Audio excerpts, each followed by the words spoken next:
Mark, if he were here today, would be amazed. This is over 2,000 years since he put together those passages that we call the Gospel of Mark. He couldn't see into the future like that at all. As a matter of fact, for Mark, he thought that this era that we live in was coming to a close.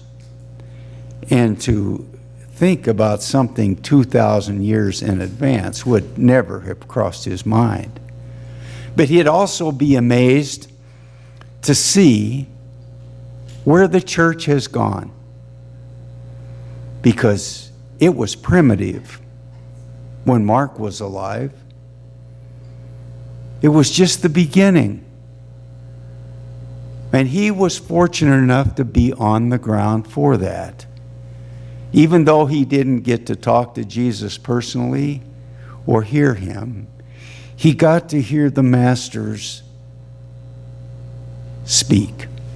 And by that, I mean Peter and Paul, because they were the ones that took the words of Jesus and made them alive and made them available. These were the missionaries. These were the apostles. And he knew them. He got to know them. He got to listen to them.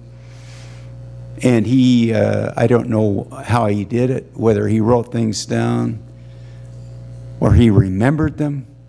But what we have is his remembrances, and not just of Peter and Paul, but also of any of the other apostles or evangelists that were alive at the time. And he took those things and he put them into an order in which he chose. Now, he didn't choose a chronological order. This is not a biography of Jesus. This is a proclamation of Jesus.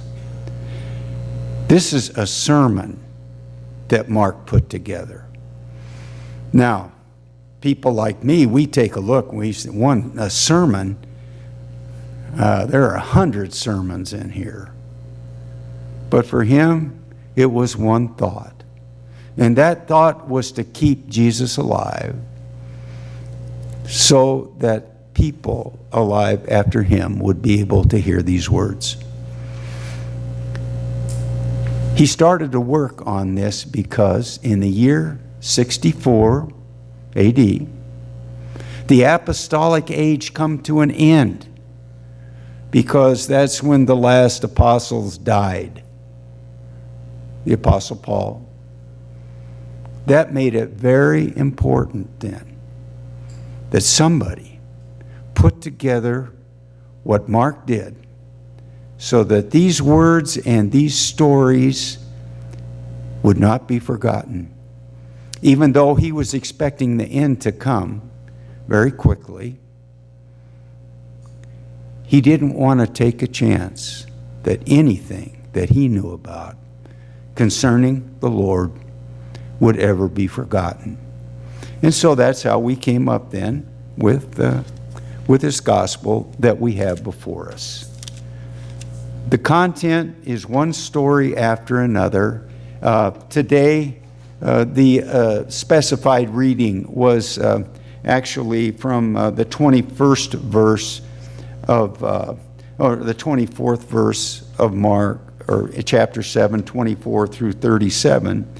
But I left out 24 through 30 because that was a whole different story, and that's something we'll take up another time. But today what we're going to take up is just one of these stories. And as I said, there are many, many, many of them.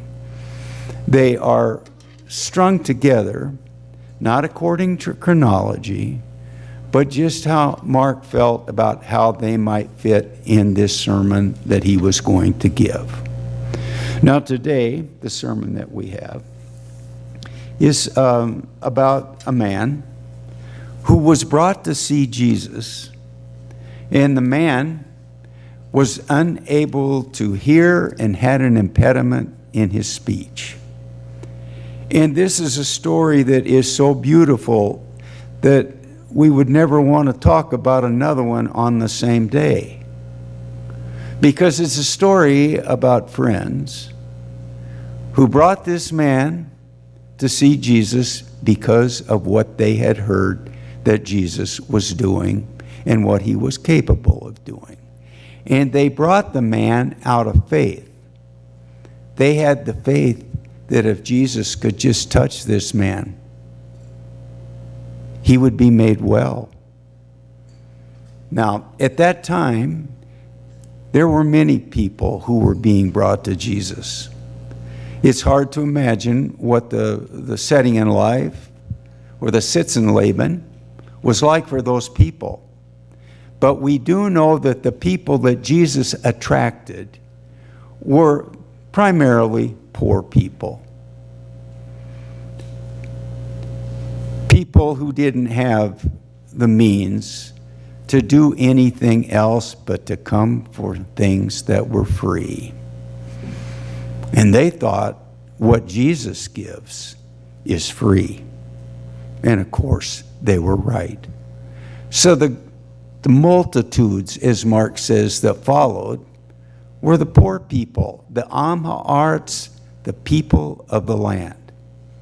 And they came because they looked at Jesus, maybe not as a savior at that time, but they looked at him as somebody who could actually do something in this world to make their lives better.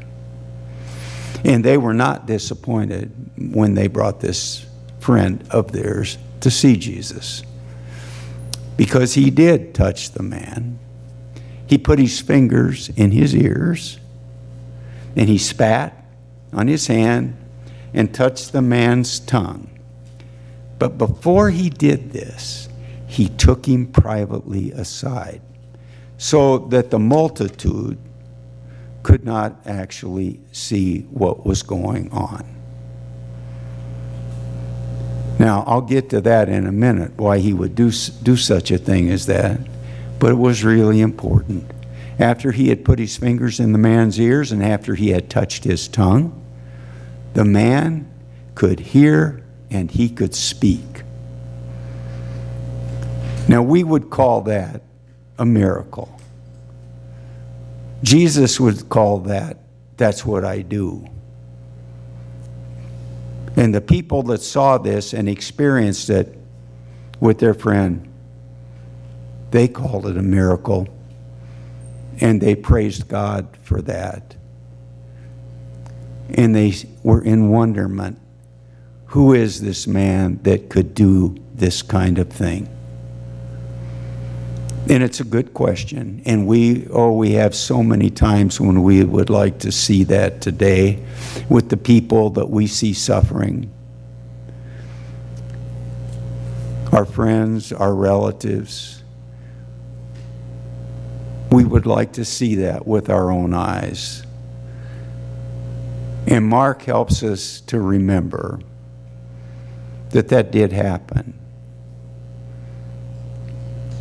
And that will happen. And that is happening. Now, we might not be able to see that with our eyes. But we've got to have, as those friends that brought that man to Jesus, we have to see with eyes of faith. And we don't know exactly how it is that God provides today through Jesus. We don't know exactly how that is. But as I said last week, we are invited to be a part of the miracle so that whatever is going on, we might be able to proclaim a word of hope. And that's what Mark's sermon is. It's a proclamation. Why is the word proclamation important? Because that is how the gospel is spread. By the word. By the telling of Jesus. Now, of course, we have a fuller picture now of who Jesus is and who Jesus was at that time, because we've had 2,000 years to think about it. Plus, we have all these materials to read that none of those people had to read. We have all of this time to meditate and to think. We have to be part of the proclamation.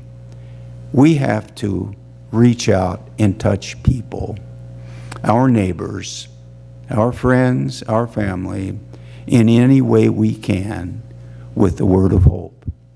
And we can be assured of one thing, that Jesus is there. Jesus will be there whenever we proclaim by word and deed, as James would say. Whenever we proclaim in word and deed, Jesus is there.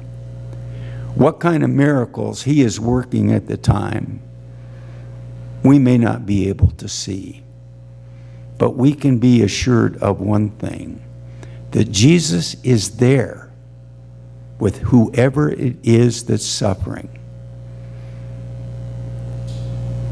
And that's a very important thing to hear and to believe. Because when we walk in the valley of the shadow, the only thing that can give us power in our lives to come out on the other side is the knowledge that the Lord is with us. So that regardless of what is going on, we know that we are in his hands. And that, I think, as we go through our pilgrimage, is perhaps the most important thing that we can know. Now, I said a little bit ago that I was going to come back to something, and I am now. It's why did Jesus take this man apart and privately do this? Why did this happen? It's something called the Messianic secret. And it goes all through the Gospel of Mark, but especially in the first 7 chapters and into the 8th chapter. I don't know whether Jesus, I don't know what he knew at the time. Whether he knew he was the Messiah, I don't know. But he knew he was the Son of God. But people were looking for the Messiah. Not as they thought, but as Jesus thought. And so, for much of his time on earth, if he did know that he was the Messiah, the Son of God, he kept it to himself. I don't know why. Maybe we'll find out as we go through the Gospel of Mark. Maybe we'll find out why he did that. But it was like people could see what he was doing, but they couldn't exactly put a handle on him. But what they knew was this one thing for sure, that when this man showed up and someone reached out to him, he had the power of God, and he was going to use it for good. As I said last week, those miracles, they were not signs pointing to his messiahship. They weren't trying to prove those miracles that he was God. What they were was Jesus being a human being, reaching out to other human beings and touching them where he could. And when Jesus touched people, wonderful things happened. And today, through the proclamation of the word, Jesus touches us. And we are called to know that wonderful things happen. Now, here we are, 2,000 years later or more. We're looking at these words and we're thinking about them, and we want to know Mark because Mark helps us to know Jesus. And we'd like to be like Mark, but believe me, I have no way of thinking. My words are going to get beyond today, much less 2,000 years. None of those apostles, none of those followers of Jesus, none of them thought that. They wrote for where they were when they were. And here we are.